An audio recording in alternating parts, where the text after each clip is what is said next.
जय हिंद, जय भारत, वंदे मातरम।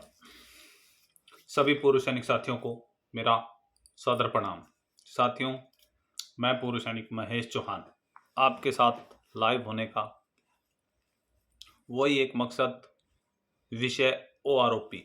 तो साथियों, ओआरओपी में अभी सभी पूर्व सैनिक संगठनों ने अपनी जान फूंकना शुरू कर दिया है, जिसके तहत सबसे पहले कल आप सभी लोगों को पता है आरएसपुरा में एक बहुत बड़ी महारैली होने जा रही है, जिसमें सबका सैनिक संघर्ष समिति द्वारा सरकार को सीधी सीधी चुनौती दी जाएगी और 20 फरवरी को जब जंतर मंतर के धरने को 1 वर्ष पूरा हो जाएगा, उसकी भी कल कोई ना कोई बड़ी घोषणा हो सकती है। तो जितने भी आरएसपुरा के नज़दीक के पूर्व सैनिक साथी हैं, जो भी पूर्व सैनिक साथी वहां पहुंच सकते हैं, कृपया ज़्यादा से ज़्यादा संख्या में वहां पर पहुंचें और अपनी बात को रखें और अपनी एकजुटता का परिचय अवश्य दें। साथियों, चाहे कॉल किसी की भी है, चाहे कॉल सबका की है, चाहे कॉल दिग्गज वीरांगना महासंघ की है, चाहे कॉल दिल्ली वेटरन्स की है, चाहे call voice of ex serviceman की है, हमें इस विषय पर गौर नहीं करना है कि किसने बुलाया है। हमें इस विषय पर गौर करना है कि किस लिए बुलाया है।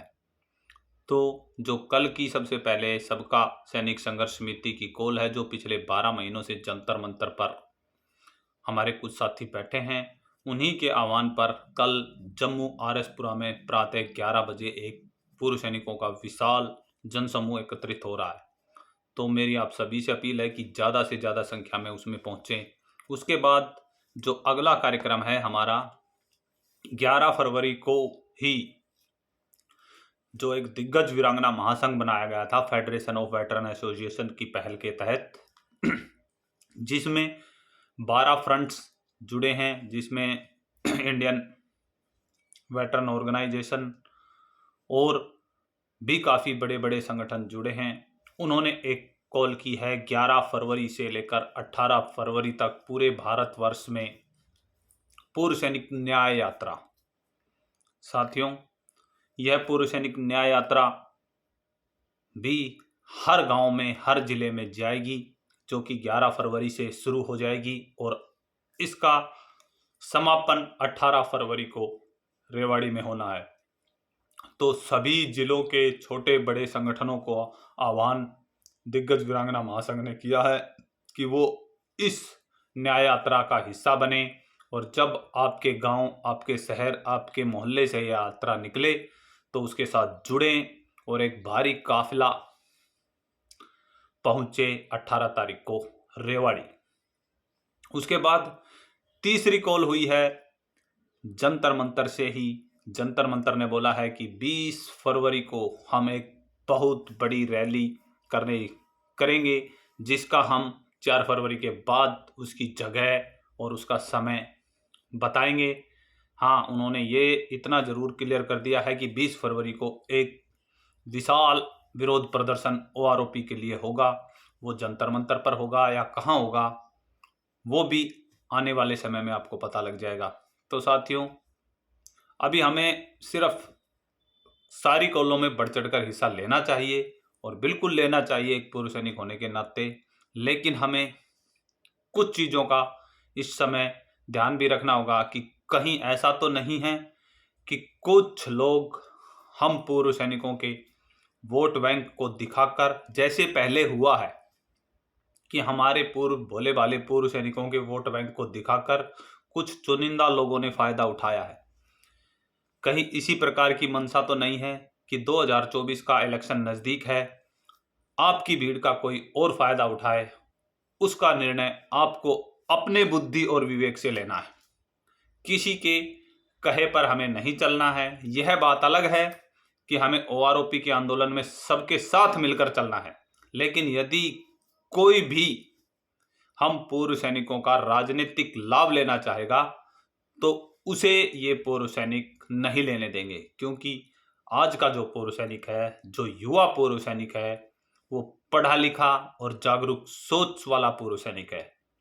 अब ये पूर्व सैनिक बरगलाने में नहीं आएंगे, क्योंकि पिछले 1 साल से जंतर मंतर के धरने ने तकरीबन 80% पूर्व सैनिकों को जगा दिया है और वो जागरूक पूर्व सैनिक अपने सभी साथियों को जागरूकता की ओर ले जाएंगे।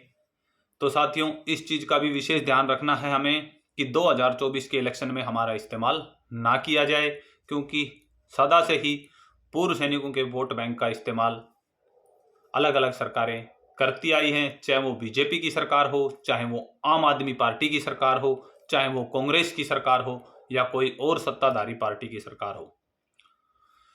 तीसरा साथियों, हमारे कुछ साथियों ने एक पार्टी भी बनाई है जिसका नाम जवान किसान पार्टी दिया है। तो अगर आपको लगता है कि जवान किसान पार्टी जवान और किसानों के हित में कार्य करेगी तो कृपया उसको भी सपोर्ट करें। हमें इतना जागरूक होना पड़ेगा कि हमारा पूर्व सैनिक किसी भी तरीके से पार्लियामेंट में पहुंचे। और मैं आप सभी से यही अपील करूंगा कि यदि हम पूर्व सैनिक हैं और हमारे क्षेत्र से कोई पूर्व सैनिक अगर इलेक्शन लड़ रहा है तो हमें उसका समर्थन, उसका साथ देना चाहिए। उसकी तन मन और जिसके पास धन है वो धन से भी उसको सपोर्ट करे और अपने साथी को आगे ले जाए, क्योंकि वो पूर्व सैनिक कहीं ना कहीं हमारी समस्याओं को तो जानता है। कम से कम उसे हमें अपनी समस्याएं तो नहीं बतानी पड़ेंगी। वो बात अलग है कि वो वहां जाने के बाद हमारी आवाज़ उठाता है या नहीं उठाता है, लेकिन कम से कम उसको हमारी समस्याएं तो पता है। और एक पूर्व सैनिक होने के नाते हमें अपने पूर्व सैनिक साथी को सहयोग भी करना चाहिए, चाहे वो किसी भी पार्टी या निर्दलीय खड़ा हो। हालांकि बहुत कम पार्टी हैं जो हम पूर्व सैनिकों को टिकट देती हैं, लेकिन अगर कोई पार्टी पूर्व सैनिकों को टिकट देती है तो उसका पुरजोर समर्थन करें, पुरजोर सहयोग करें।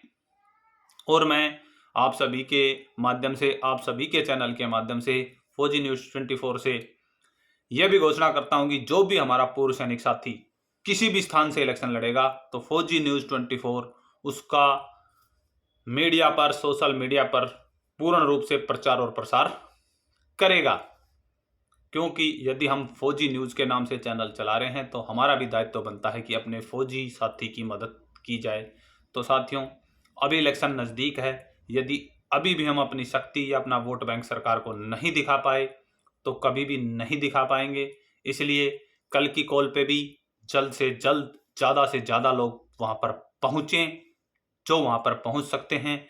और जो हमारे बुजुर्ग पूर्व सैनिक साथी हैं या कुछ ऐसे पूर्व सैनिक साथी हैं जो वहाँ पर नहीं पहुँच सकते, तो वो भी अपने दूसरे साथियों तक इस मैसेज को अवश्य भेजें कि हमें वहाँ पर ज़्यादा से ज़्यादा संख्या में पहुँचना है और हर हाल में हमें अपनी बात रखनी है। हर हाल में हमें अपने पूर्व सैनिकों की आवाज़ को सरकार तक पहुँचाना है। इसी के साथ वीडियो को इतना ही रखेंगे। अगर वीडियो आपको अच्छी लगी हो तो कृपया लाइक, शेयर और सब्सक्राइब चैनल को अवश्य करें और अपने कमेंट अवश्य बताएं वीडियो में कि वीडियो आपको कैसी लगी और हम किस प्रकार से पूर्व सैनिकों की और सैनिकों की मदद कर सकते हैं। और कोई भी साथी यदि हमारे चैनल पर लाइव आना चाहता है तो उसका स्वागत है। लाइव आने के लिए आप संपर्क करें, मैसेज करें 8059221100 पर। साथियों, एक बार फिर मैं नंबर दोहरा रहा हूँ, 8059221100। इस नंबर पर संपर्क करें। जैसे ही संभव होगा आपको लाइव लिया जाएगा और आप अपने विचार रख सकते हैं। इसी के साथ जय हिंद, जय भारत, वंदे मातरम। मस्त रहें, स्वस्थ रहें और अफवाहों से दूर रहें।